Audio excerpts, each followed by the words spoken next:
আজকে আপনাদেরকে দেখাবো কেক তৈরি করে। সেজন্য দেখুন আমাদের ছোট্টখাট্টো মোটর দিয়ে একটা ব্লেন্ডার বানিয়ে নিয়েছি আমরা।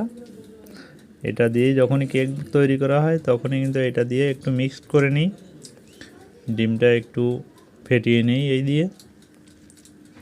দেখেন কি সুন্দর ব্লেন্ডার।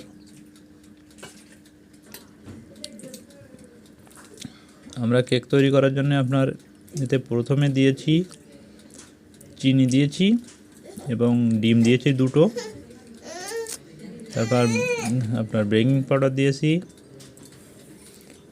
আর আপনার দেখেন আমাদের ব্লেন্ডারটা কীভাবে কাজ করে, তাই দেখুন কত সুন্দর করে ঘটিয়ে নিই এই দিয়ে।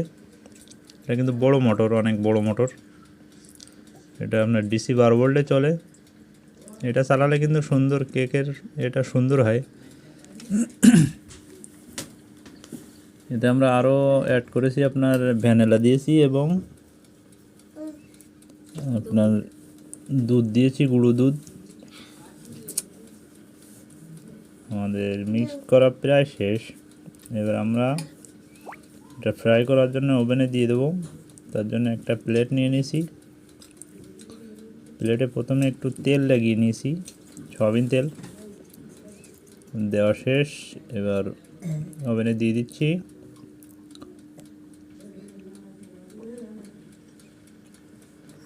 আমরা টাইমটা 30 মিনিট দিয়েছি, 40 মিনিট দিলে ভালো হয়। একটু আপনার টেম্পারেচার আছে 175-এ দিয়ে দিলাম। এখন 40 মিনিটে দিয়েছি আমরা।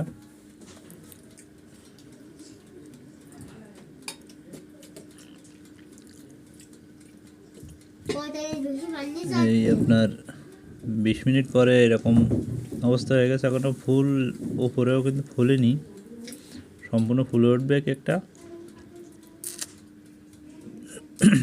এতে আমরা একটা কাঠি ঢুকিয়ে দেখব ভিতরে এখনও ঠিকমতো ফ্রাই হয়েছে কিনা। এখনও হয়নি, কিন্তু ফ্রাই হয়ে গেলে বের করব। দেখেন আমাদের সাজিদের কি অবস্থা।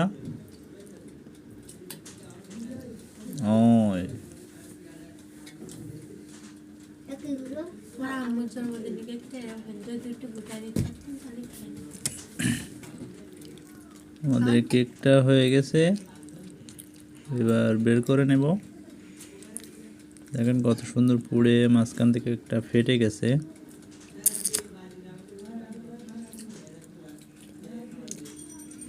এবার আমরা আপনাদেরকে এটা কেটে দেখাবো। তার জন্য প্লেটের থেকে বের করে আমরা ট্রেতে ঢালবো কেকটা। চারিবার দিয়ে একটু ছুরি দিয়ে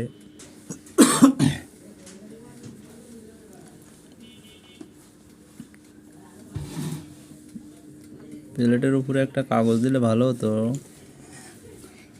যাই হোক, দেখুন এবার কেকটা কাটা হচ্ছে। কেকটা কত সুন্দর সফট হয়েছে দেখুন।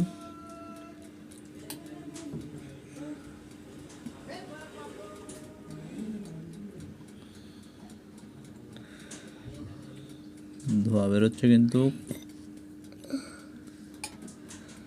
দেখুন কত সুন্দর কেক হয়েছে,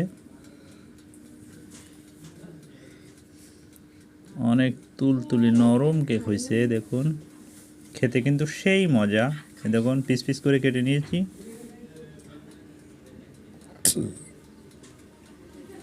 সবাই ভালো থাকবেন, সুস্থ থাকবেন। আল্লাহ হাফেজ। ভিডিওটা ভালো লাগলে একটা লাইক করবেন, নতুন হলে অবশ্যই সাবস্ক্রাইব